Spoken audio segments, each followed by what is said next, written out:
зүгээс өнөөдрийн хэвлэлийн баг хурлыг хийж байна.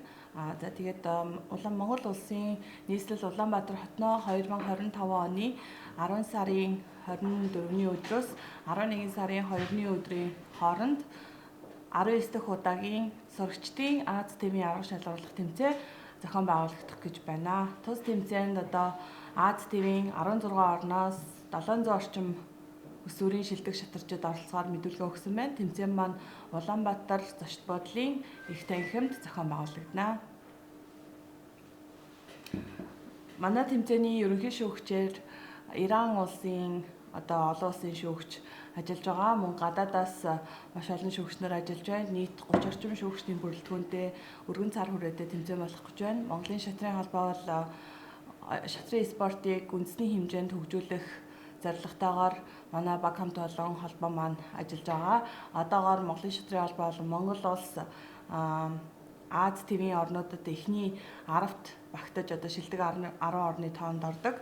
Тэгээд энэ байр суурь улам баталгаажуулах, баттгах, тэгээд цаашлаад дэлхийд одоо өрсөлдөх хэмжээний шатрын том хөгжилдөө орон болохын тулд маш олон арга хэмжээнүүдийг хийж байгаагийн нэг нь энэхүү тэмцээн юм аа. Өнөөдрийн хуралд бол Монголын шатрын холбооны тэргүүн дэд ерөнхийлөгч Хүрлаатрын Бачлуу мөн Казахстан улсаас хүрэлцэн ирсэн олон улсын шүүгч Евгений Митильяно мөн миний бие Монголын шатрын холбооны олон улс дахь төлөөлөгч их мастер Гавья Тамирчин инх туулнаар оролцлоо.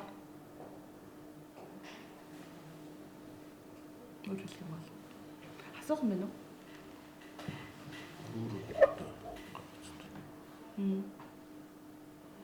Мэдээлэл өгчлөлт болж байна. Тэмцээний ерөнхий ивент тэтгэгчээр манай Монголын шатрын холбоотой хамтран ажилладаг Аподейри Монгол сүүний үйлдвэр ажиллаж байгаа. Манай тэмцээнүүдийг одоо байнга ивент тэтгэгч хамтран ажилладаг байгууллага юм. Мөн дээрээс нь Улаанбаатар зочд буудал, Туушин зочд буудлаар дэмжигч байгууллагаар ажиллаж байна. Соёл спорт, аялал жуулчлал залуучуудын яам болон биеийн тамирын спортын улсын хороо Монголын шатрын холбоог дэмжиж энэхүү тэмцээнийг амжилттай зохион байгуулахад дэмжлэг туслалцаа үзүүлж байгааг бас дуулгахад таатай байна.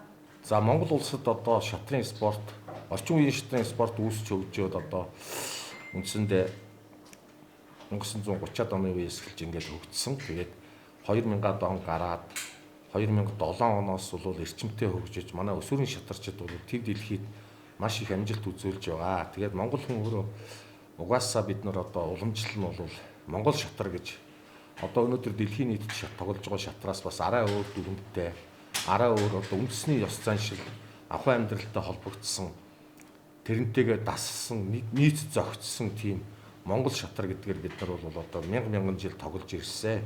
Энийг бол монгол нутгаас олдсон археологийн олдрууд бол нотолж байгаа. Тэгээд манай одоо судлаачид бол монгол улсад эртний монголчууд бол Монголоос шатар үүссэн гэдэг ийм бас баримтыг цуглуулад судалгааны эргэлтэнд оруулаад явж байгаа. Тэгээд орчин үед одоо энэ нийтийн шатраар манай одоо өсвөрийн шатарчид төв дэлхийд маш их амжилт үзүүлж байгаа. Монголын шатрын холбооны одоо байр суурь бол бас төв дэлхийд бас тодорхой хэмжээнд одоо өсөж байгаа. Энэ цаг үед энэ сурагчдын Аз тивийн аврах шалгаруулах тэмцээнийг Монгол улсадаа зохион байгуулж одоо ингээд авч одоо бид нар ингээд зохион байгуулж байгаа нь бол одоо бас их ач холбогдолтой. Ер нь бол маш олон талын ач холбогдолтой бас цогц дуртахад бол орон нутгийн төдийгүй монгол хүүхдүүд гадагшаага яваад ингээд тэмцээнд ороход асар их зардал гаргадаг.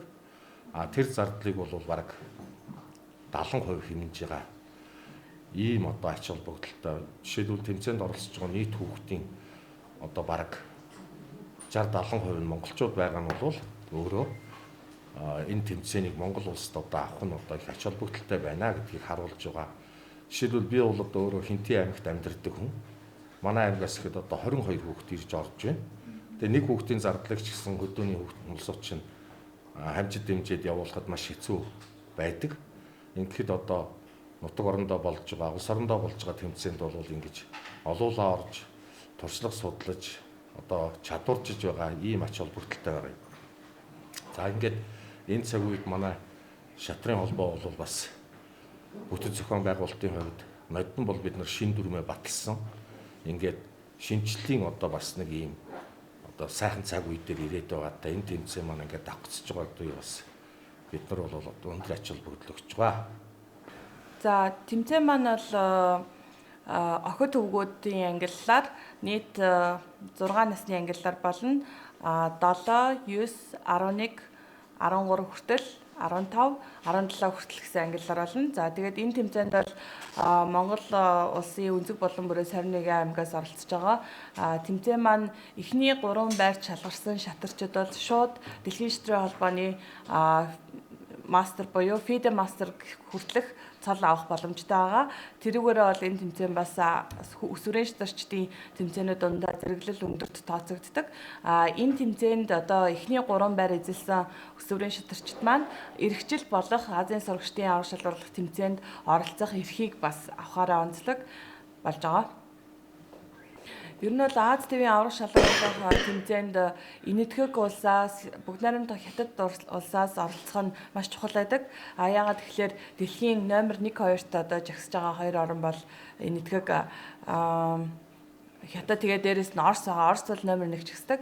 Оросын албаны улс бол 2022 оноос эхлээд Аз ТV-ийн холбоодод нэгдэж орсон, Азийн шатрын холбоонд нэгдэж орсон гэсэн үг.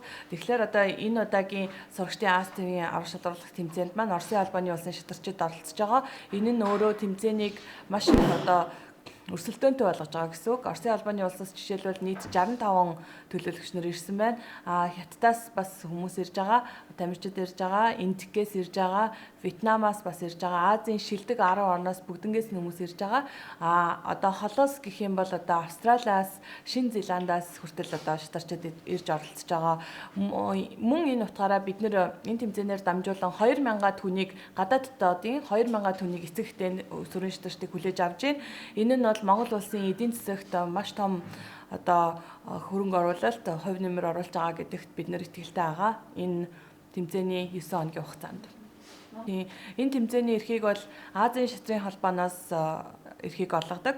Бид нар бол 2022 онд Арабын нэгдсэн Эмират улсад зохион байгуулагдсан Азийн шатрын холбооны их хурлаар одоо тэргүүн дэд ерөнхийлөгч Бачилуун болон одоо хуучин манай холбоодын удирдлагууд одоо очоод тэгээд энэхүү эрхийг авах хүсэлтэд илгээсэн. За үүний үр дүнд бол 2 жил хугацаанд одоо энэ тэмцээнийг Монгол улсад авахын төлөө бид нар хөөцөлдсөний эцэст 2024 онд Монгол улсын ерөнхий сайд Гомжовын Занданштргаа Занданштар дарга Арабын нэгдсэн Эмиратад одоо Азийн шатрын холбооны удирдлагуудтай албан уулзалт хийж одоо Монголынхаа шатарчдыг дэмжихээр Аз ТV-ийн аврах шалгуурлах тэмцээний үеэр хүрэлцэн очсон байгаа. Энэ үеэр бол эцэслэгдэж одоо манай сурагчдын Аз ТV-ийн аврах шалгуурлах тэмцээн маань Монгол улсад одоо зохион байгуулагдах эрх ирсэн байгаа. Тэгэхээр бол мөн Монгол улсын ерөнхий сайд Гомжовын Занданштар дарга бол Монголын шатрын холбооны ерөнхийлөгч. Тийм учраас одоо тал бүрийн дэмжлэгээр өнөөдрийн тэмцээн Монгол улсын нийслэл Улаанбаатар хотноо зохион байгуулагдах гэж байна. Шатрын спорт бол оюуны спортын ноён оргил гэж хэлэгддэг. Тийм учраас оюуны спортыг манай улс дэмжиж байгаа нь бол одоо маш том нөлөөллийг нийгэмд үзүүлж байгаа гэдэгт бид нэр итгэлтэй байгаа. Мэдээж энэ бол маш их ач холбогдолтой. Түрүүн би одоо хэлсэнчлэн Монгол улсын болон Монголын шатрын холбооны одоо төв дэлхийд эзлэх байр суурийг бэхжүүлэх, баттгах тэгээд улмаар одоо өсвөрийн шатарчид болон мэрэгжлийн шатарчдыг ер нь энэ оюуны спортын тамирчдыг дэлхийд таниулах үүгээрээ дамжуулаад дагаад манай шатрын спорт бол үндэсний хэмжээнд хөгжих боломжтой гэж бид нар харж байгаа. Монголын шатрын холбооны тавьж ажиллаж байгаа зорилт бол одоо айл бүр шатар тоглодог байгаасаа хүүхэд бүр шатар тоглодог байгаасаа цаашлаад одоо олон улсын Chelsea Schools гэдэг хөтөлбөр байдаг. Тэр нь бол шатрыг сургуулиудад гэсэн одоо Дэлхийн шатрын холбооноос хэрэгжүүлдэг хөтөлбөр байгаа. Энэ хөтөлбөрийг Монголын шатрын холбоо одоо цаашлаад хэрэгжүүлэх ийм зорилттой ажиллаж байна. Тэгэхээр шатрыг сургуулиудад хөтөлбөр хэрэгжиж эхлэх юм бол одоо ерөнхий боловсролын бүх сургуулиудад шатрын хичээл орж эхэлснээр хүүхдүүдэд маань болон одоо шатарчд маань маш их нөлөөлөл гарах байхаа гэж бид нар ойлгож байгаа. Монгол улсын өсвөрийн шатарчдаас маш олон авиаслаг ур чадвартай төв дэлхийн амжилттай хүүхдүүд маань оролцож байгаа. Мөн Монголын одоо хамгийн том клубүүд академиудаас ахуулаад оролцож байгаа. Энд бол одоо хүүхдүүдийн нэр дурдж хэлхээсээ илүүтэйгээр Монголын одоо бүх насны шилдэг шатарчдын төлөөлөлд оролцож байгаа гэдэг хэлхэн зүг байх гэж бодож байна. Манай Монгол улсаас бол нийт 500 орчим хүүхд оролцож байгаа. Одоо гаднаас бол 200 орчим хүүхд оролцож байгаа. Одоо цаг агаарын байдлаас шалтгаалаад бас зарим дулаан орны хүмүүс маань харьцангуй бага ирлээ. Тийм байгаа. Зүүн түүчэлэх зүүнний мэдээ сонин цаасан хэвлэл болон цахим хэлбэрээр уншигч танд хүрч байна. Иргэдээ өмөөч өвчин. Үндэсний өдөр тутмын сонин зүүнний мэдээ.